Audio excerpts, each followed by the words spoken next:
Hi everyone, आप सभी का हमारे यूट्यूब चैनल पे वेलकम है। आज की इस इम्पोर्टेंट क्लास में हम बात करने वाले हैं उर्दू के अहम शहरी असनाफ के बारे में। ये उर्दू के हर एग्जाम के लिए इम्पोर्टेंट क्लास है। आप किसी भी एग्जाम की उर्दू के प्रिपरेशन कर रहे हैं तो ये क्लास आपके लिए हेल्पफुल साबित होने वाली है। अगर आप हमारे चैनल पर फर्स्ट टाइम विजिट कर रहे हैं, चैनल को सब्सक्राइब कर लीजिएगा। साथ ही साथ में अगर आप हमारे टेलीग्राम चैनल को ज्वाइन करना चाहते हैं, इस वीडियो के डिस्क्रिप्शन बॉक्स में आपको हमारे टेलीग्राम चैनल का लिंक मिल जाएगा। वहां से सीधे आप हमारे टेलीग्राम चैनल को ज्वाइन कर सकते हैं और अपने एग्जाम की शानदार प्रिपरेशन कर सकते हैं। तो चलिए शुरू करते हैं आज की इंपॉर्टेंट क्लास। सबसे पहले हम बात करते हैं वासोख्त किसे कहते हैं। इसकी डेफिनेशन कई बार आप सबके एग्जाम में पूछी जा चुकी है, तो वासोख्त समझते हैं। वासोख्त का लफ्ज वासोख्तन से मुश्तक है, जिसके लुग़वी माना आशिक का माशूक से मुंह को मोड़ना है। इस बात को नोट कर लीजिएगा। शायरी के इस्तिलाह में वासोख्त उस नज्म को कहते हैं जिसमें आशिक महबूब की मुतलव्वन मिजाजी, हरजाईपन और बेवफाई को देखकर उसे बेजारी का इजहार करता है और किसी दूसरे माशूक से दिल लगाने की धमकी देता है। तो ये बात होगी वासोख्त का लफ्ज किससे बना है, उसके लुग़वी माना क्या है और इस्तिलाह शायरी में वासोख्त किसे कहते हैं। इसकी डेफिनेशन जो है, तारीफ जो है, इसे जरूर आप याद रखेंगे। एग्जाम में आपको ऐसे क्वेश्चन बने भी हैं।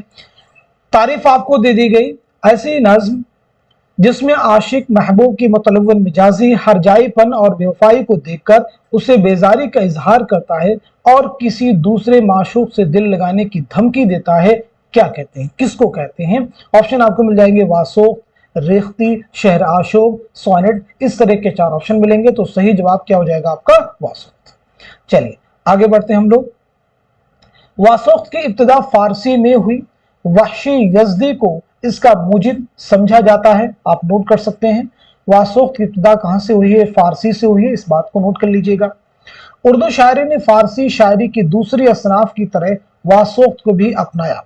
उर्दू अदब में वासोख्त पहले तरकीबबंद हयत में लिखे जाते थे, लेकिन बाद में मुसद्दस और दूसरी हयतों में भी लिखे जाने लगे। आबरू, हातिम, सौदा, ताबा और मीर तकीबीर ने वासोख्त लिखे। ये कुछ अहम शोरा के नाम हैं, आप इन्हें देख सकते हैं।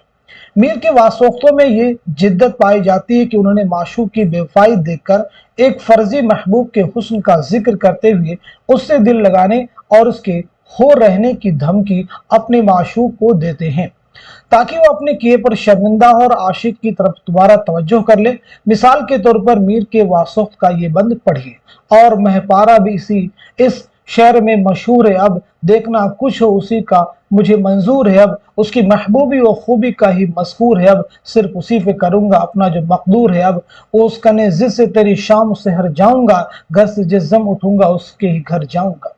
मीर ने वासोख्त में जिस नई चीज का इजाफा किया, आने वाले शोरा ने उसे हाथों हाथ लिया और उसे मकबूल आम बनाया। जुरात, कल्क, अमानत लखनवी और अमीर मीनाई ने अच्छे वासोख्त लिखे। तो बात आपको समझ में आ चुकी होगी वासोख्त किसे कहते हैं। इंपॉर्टेंट चीज ये है। चलिए आगे बढ़ते हैं हम लोग। अब इसके बाद हम लोग बात करते हैं शहर आशोब किसे कहते हैं। शहर आशोब एक ऐसी नज्म का नाम है जिसमें किसी शहर, अहद या कौम की बर्बादियों, तबाहकारियों का जिक्र दर्दमंदाना तरीके से किया जाता है। ये तारीफ भी इंपॉर्टेंट एग्जाम में आपसे पूछी गई है।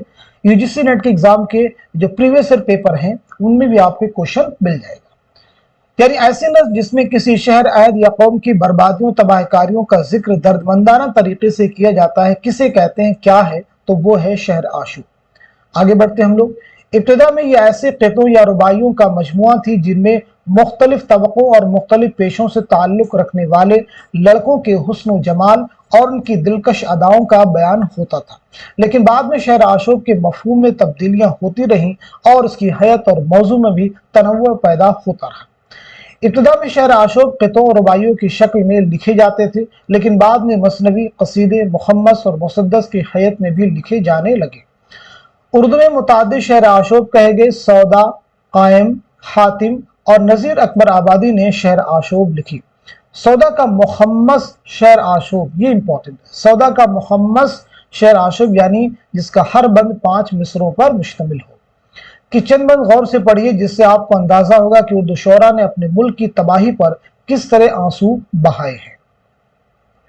ये बाग खा गई किसकी नजर नहीं मालूम, न जाने किन ने रखा यहाँ कदम, वो कौन था शूम, जहाँ ते सर व सनोबर अब जहाँ है ज़क़ूम, मची है ज़ाग व ज़गन से अब इस चमन में धूम, गुलों के साथ जहाँ बुलबुलें करती थी कलोल, नजीब ज़ादियों का इन दिनों है ये मामूल व बुरका, सर पे है जिसका कदम तलक है तूल, है एक गोद में लड़का गुलाब का सा फूल, और उनके हुस्न तलब का हर एक से ये उसूल की खाके पाक की तस्बीह है जो लीजिए मोल, जहाँ आबाद तो कब इस सितम के काबिल था, मगर कबू किसी आशिक का ये निगर दिल था कि यूं मिटा दिया गोया कि नक्शे बातिल था, अजब तरह का ये बहरे जहाँ में साहिल था कि जिसकी खाक से लेते थे खल्क मोती रोल।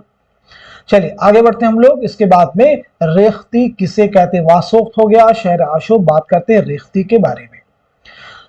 उर्दू की बहुत सी असनाफे सुखन फारसी से दरआमद हुई हैं, लेकिन रेख्ती खालिस ठेठ उर्दू और भाषा से ताल्लुक रखती है। रेख्ती में रोजमर्रा और उमूमन औरतों के मुहावरों का जिक्र होता है।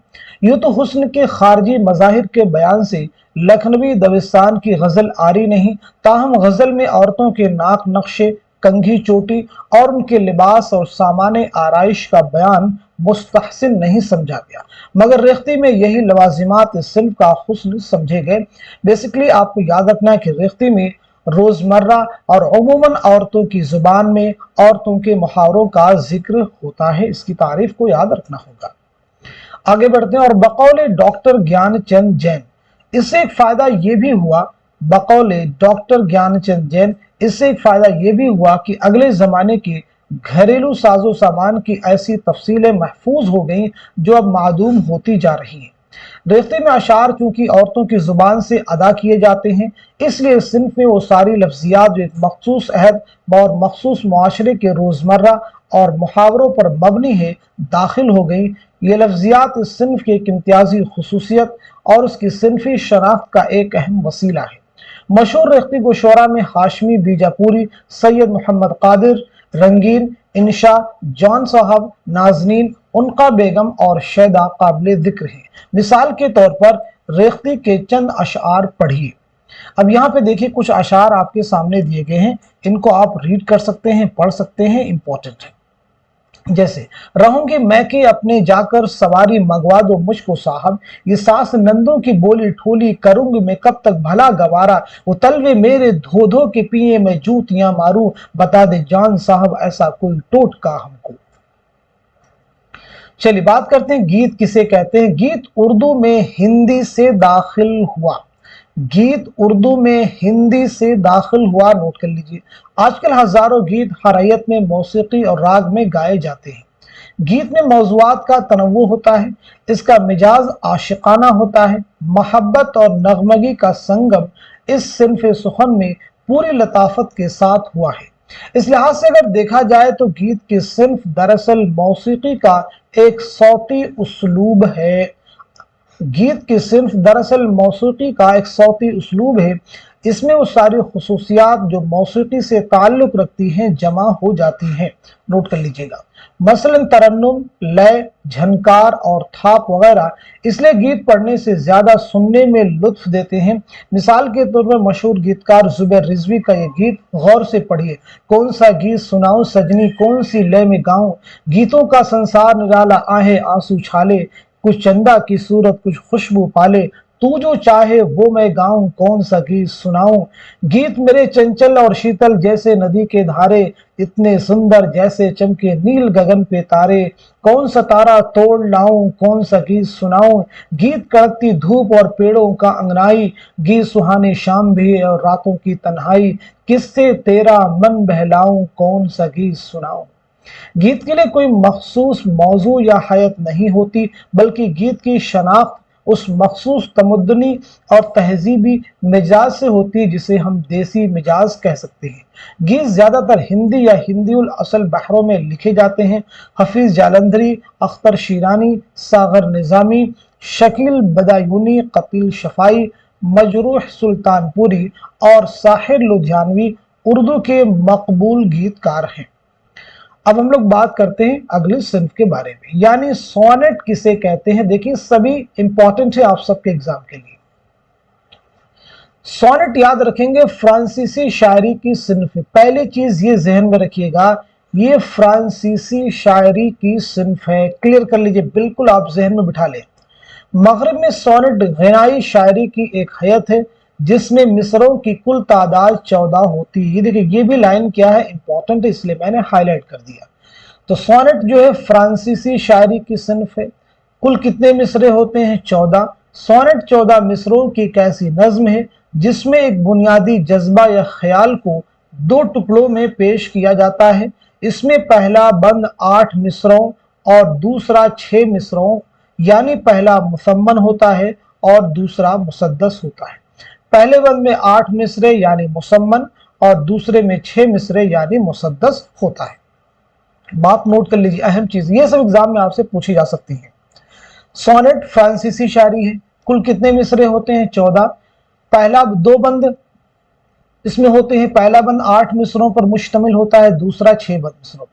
चलिए आगे बात करते हैं। पहले 8 मिसरों में ख्याल का फैलाव और बाद के 6 मिसरों में उसकी तकमील होती है। ये भी आप याद रख सकती हैं।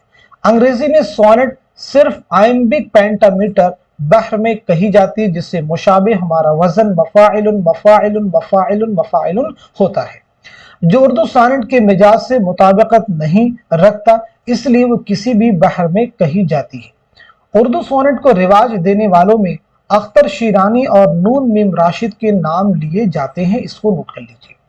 अजीज तमन्नाई ने इस पर पूरी तवज्जो दी। उन्होंने 1936 में अपनी सोनेटों का मजमुआ बरगे नौखेज, नोट कर लीजिएगा, बरगे नौखेज जो है किसका मजमुआ है? तो जवाब हो जाएगा अजीज तमन्नाई। आगे बढ़ते हैं हम लोग। नून मीम राशिद का ये सोनेट गौर से पढ़िए। इसका उन्वान है ख्वाब की बस्ती। मेरे महबूब जाने दे मुझे उस पार जाने दे, अकेला जाऊंगा और तीर के मानिंद जाऊंगा, कभी साहिल वीरा पे मैं फिर न आऊंगा, गवारा कर खुदारा इस कदर ईसार जाने दे, न कर अब साथ जाने के लिए इसरार जाने दे, मैं तन्हा जाऊंगा तन्हा तकलीफें उठाऊंगा, मगर उस पार जाऊंगा तो शायद चैन पाऊंगा, नहीं मुझ में ज्यादा हिम्मत तकरार जाने दे, मुझे इस ख्वाब की बस्ती से की आवाज आती है, मुझे उस पार लेने के लिए वो कौन आया है, खुदा जाने वो अपने साथ क्या पैगाम लाया है, मुझे जाने दे अब रहने से मेरी जान जाती है, मेरे महबूब मेरे दोस्त सब जाने भी दे मुझको, बस अब जाने भी दे इस अर्ज़ बे आवाज से मुझको। इस सोनेट के कवाफी का निज़ाम इस तरह से आप देख सकते हैं। चलिए, तो सोनेट क्लियर हो गया आपको। आगे बात करते हैं हम लोग, तराइले किसे कहते हैं? तो याद रखेंगे, तराइले जो है 8 मिसरों पर मुश्तमिल एक फ्रांसीसी सिन्फ है। तो सोनेट भी फ्रांसीसी और ये भी क्या है? फ्रांसीसी सिन्फ है। सोनेट में 14 मिसरे थे और तराइले में कितने हैं? 8 मिसरे हैं। नोट कर लीजिए, जिसमें 2 काफिये ही इस्तेमाल किए जाते हैं। उनकी तरतीब ये होती है, आप देख सकते हैं, अलिफ बा अलिफ अलिफ बा अलिफ बा। इस तरतीब के तहत पहला, तीसरा, चौथा और पांचवा और सातवां मिसरा और दूसरा, छठा और आठवां मिसरा हम काफिया होता है। पहला देखिए, पहला हो जाएगा, फिर तीसरा, तीसरे के बाद में चौथा, फिर पांचवा और सातवां हम काफिया होते हैं। पहले मिसरे की तकरार चौथे और सातवें मिसरे के तौर पर होती है, जबकि दूसरा मिसरा 8वें मिसरे के तौर पर दोहराया जाता है। इस तरह 5 मिसरों में 2 मिसरों को दोहराकर 8 बनाया जाता है। तराइले का पहला मिसरा कलीदी अहमियत रखता है, यानी इंपॉर्टेंट होता है। आप देख लीजिए, तराइले का पहला मिसरा कलीदी अहमियत रखता है। ये 3 बार दोहराया जाता है और हर बार अपनी जगह मौजू मालूम होता है। झेल की मिसाल से उसकी वजाहत हो सकती है। ग्लोबलाइजेशन, मेरी हथेली पे रखी हुई है ये दुनिया, हयात एक इसी दायरे में घूमती है, मैं क्या करूं मेरे पीछे पड़ी है ये दुनिया, मेरी हथेली पे रखी हुई है दुनिया, कहीं तो राह का पत्थर बनी है ये दुनिया, कभी कभी तो यही मेरे पांव चूमती है, मेरी हथेली पे रखी हुई है दुनिया, हयात एक इसी दायरे में घूमती है। आगे बढ़ते हैं हम लोग, तराइले की बात हो गई। अब बात करते हैं हाइको किसे कहते हैं। देखिए, क्लास बहुत इंपॉर्टेंट है। हाइको, इसे हाको भी कहते हैं, नोट कर लीजिएगा, हाको भी कहते हैं। ये दरअसल एक जापानी शायरी है। ये जापानी शायरी की मकबूल हैत है, नोट कर लीजिएगा। अभी हम लोगों ने पीछे बात की थी किसकी? सोनेट और तराइले, वो दोनों क्या थे? फ्रांसीसी सिन्फ शायरी। और हाइको क्या है? जापानी शायरी है, नोट कर लीजिए। हाइको 3 मिसरों पर मुश्तमिल नज्म होती है। सोनेट में कितने थे 14, और त्राइले में कितने थे 8 मिसरे, और हाइकू में कितने होंगे 3 मिसरों पर मुश्तमिल नज्म होती है। इन 3 मिसरों में सिलेबस यानी रुक्न की तादाद मुकर्रर होती है। पहले मिसरे के रुक्न 5 होते हैं, दूसरे के 7 होते हैं, और तीसरे मिसरे के 5 होते हैं। यानी 3 मिसरों में रुक्न की तादाद इस तरह होती है 5 7 5, यानी कुल कितने हो जाएंगे 17। ये तरतीब भी आपको याद रखनी है, मैं आपको बताता हूं, ये आपके प्रीवियस ईयर एग्जाम का क्वेश्चन, उसमें क्वेश्चन पूछा गया है हाइको के अरकान की तरतीब क्या होगी। 5 7 5 याद रखना। तो कुल कितने हो जाएंगे, हाइको में कुल कितने सालमे होते हैं, कुल कितने अरकान होते हैं, तो याद रखना है 17। मिसाल के तौर पर उर्दू के चंद हाई को मुलाहिजा कीजिए। अजीब सी ये रात है गुजर रही है और उसके दोष पर जनाजे हयात है। हिमायत अली शायर है।